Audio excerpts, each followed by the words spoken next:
Could you explain to me, how do you think the Iranian military strategy is now playing out? It's working quite well. Iran is hammering the Israeli regime in retaliation for its atrocities and its unprovoked war, and it's hammering U.S. positions across the Persian Gulf region for its atrocities and the unprovoked war. And there's been no let-up in Iranian responses, and that is because Iranian missile and drone bases are all deep underground and inaccessible to the United States and the Israeli regime. And that's why they take revenge on ordinary Iranians. They've been bombing Tehran and other cities, destroying homes, destroying hospitals, destroying schools, slaughtering children. In one instance, they murdered 165 girls, young girls, at an elementary school. They've been buried today. So since they cannot defeat the Iranian military, they take their revenge on ordinary Iranians. It's clearly causing chaos in the Gulf states, particularly with the attacks on energy facilities. Is that part of the Iranian strategy to wage economic war as well? No, Iran has not taken any responsibility for the strikes on the energy facilities, for example, in Saudi Arabia.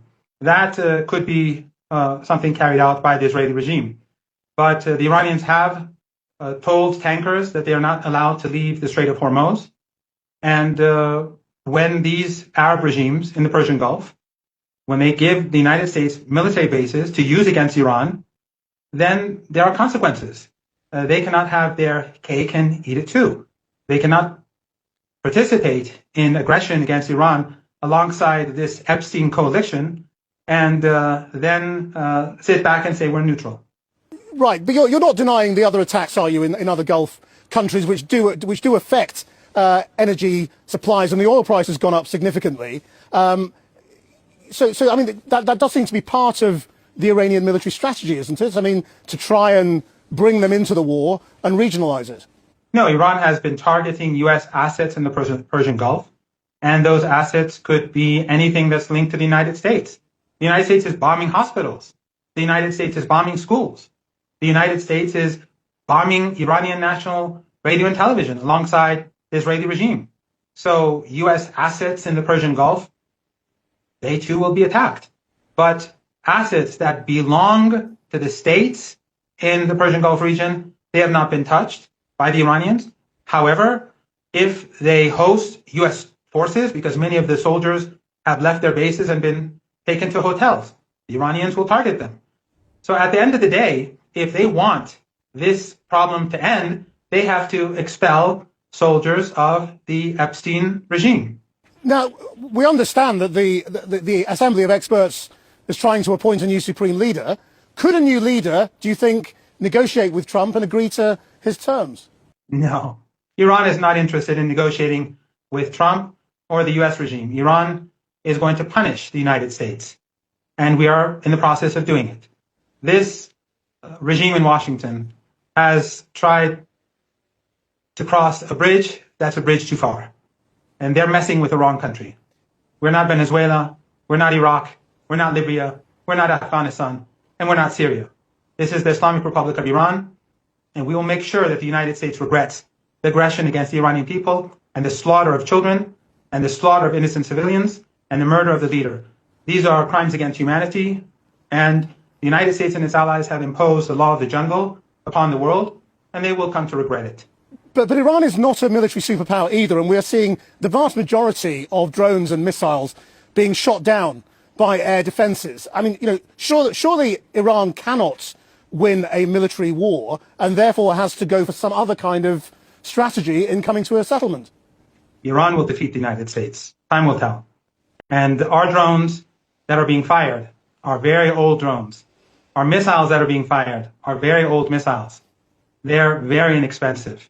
And Americans are using up very expensive air defense systems. The Iranians know exactly what they're doing. We haven't even begun using our latest technology, and most of Iran's underground bases have not even been used yet. They have not even been opened up for operation. The Iranians have been planning for this day ever since the invasion of Iraq. They knew that at some point the Epstein regime will go after Iranians, and therefore they've been preparing themselves for many years. We are fighting for our homeland and our sovereignty and our independence, and our crime is that we oppose the genocide that the British regime and the American regime and Western regimes have been supporting. And we are on the right side of history, and the United States is the aggressor, and we will punish the aggressor and make it regret its crimes against humanity. What percentage of Iran's missile stocks remain? The vast majority. Because after last year's war, it was estimated that Iran had used up around 40% of its missiles. Are you saying that was replenished in the last few months? Those numbers were always fake. Those numbers are provided by the Israeli regime to the media in order to convince foolish Americans that war against Iran is simple. This war was supposed to end in a day or two.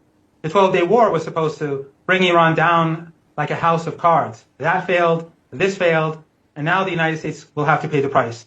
And if the United States escalates, that will mean that the most sensitive region in the world, the Persian Gulf, where a quarter of the world's energy comes from, everything could be destroyed. And if that happens, it doesn't even matter if the Strait of Hormuz is open or closed, because there will be no oil or gas, and there will be no tankers. For Iran, this is a fight for survival. For the United States, this is a war of choice, a choice that has been imposed upon the American people by the Epstein class. We will expel the United States from our homeland, and we will make sure that the United States never again thinks about aggression against our country. And we will not allow the Israeli regime to behave with impunity and to continue genocide against the Palestinian people.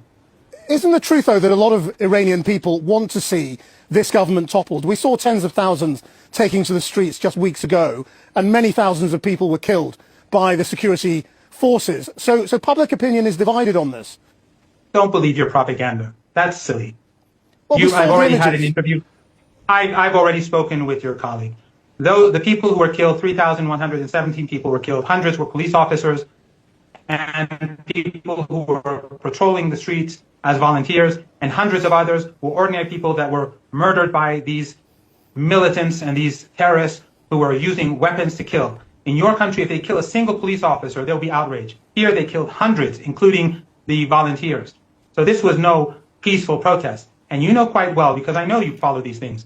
In Iran, on February the 12th, we had millions of people on the streets of Tehran and tens of millions across the country rallying against the rioters. And on February the 11th, on the 47th anniversary of the revolution, we had millions of people again on the streets of Tehran and tens of millions across the country. And as we're speaking, across the country, as we're speaking now, you have millions of people in the streets of Tehran under bombardment, and in other cities under bombardment, commemorating the martyr Ayatollah Khamenei. So you can pretend all you want that Iranians want their country to be bombed. But at the end of the day, your policymakers, by believing their own propaganda, are going to hit their head once again against a brick wall. But this time, the price will be very high, and I think it will bring about a change in global politics. I'm not denying that huge numbers of people have come out in support of the government, but from your own account of the way people have been killed and were fighting in the streets effectively, the country is clearly divided to some degree, and there are many people who do not support the government. But I wonder, often in wartime, public opinion changes, and the acts of an outside aggressor can change public opinion, and I just wonder whether you think that might happen in Iran. No, the strong majority of Iranians, even according to polls taken by the University of Maryland, for example, in the past, I don't know if they still carry out polls, but it shows that the strong majority of Iranians support the Constitution. And now that the United States is murdering Iranians, many of those youngsters who are on the streets, who believe the fake Western narratives about human rights and dignity and freedom, are watching children being slaughtered, and Western media is ignoring it, and Western governments are not even apologizing for it.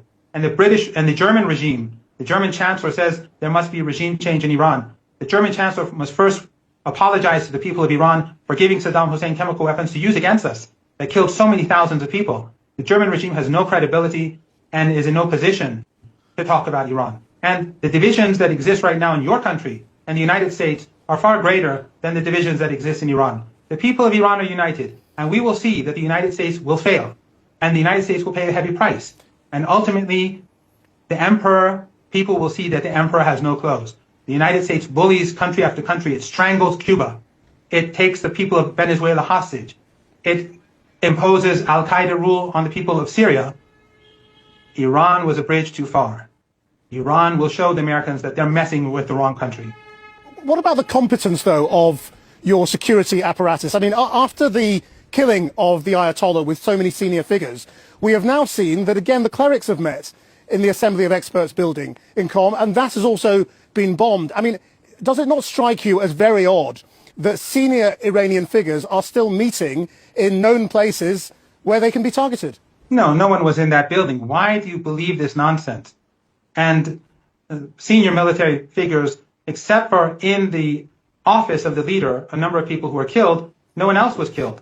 And Ayatollah Khamenei said that I'm going to remain in my house because many people who are struggling cannot leave their homes. And I will stay here till the end because of these people. And he stayed, and he was martyred. That's not something that your leader would ever do. But in any case, we are seeing the Iranian armed forces effectively pushing back against the sinister superpower of our time and against this genocidal Zionist regime that continues to slaughter people in Gaza, in Palestine, and in Lebanon. Simultaneously, they're waging a war, and Iran is pushing them back. At the same time, we see that the government, despite the maximum pressure sanctions, we see that people have food, that there are no queues. So that is pretty significant, I must say. And your government, which has no sanctions and has no war, the regime in London is not proving to be very efficient nor very popular. Just finally, I mean, the United States President and the Israeli Prime Minister killed the Iranian Supreme Leader.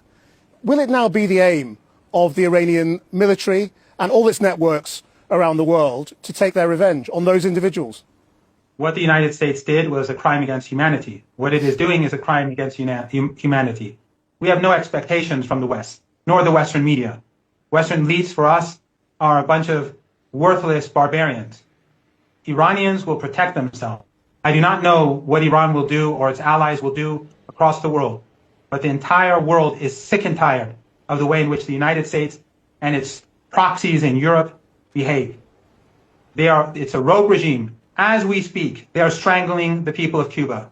They're preventing food from getting in. I don't see any outrage in the Western media. Why? Because the Western media is just as worthless as Western elites. We'll leave it there. Mohammad Marandi, thank you very much indeed. Thank you.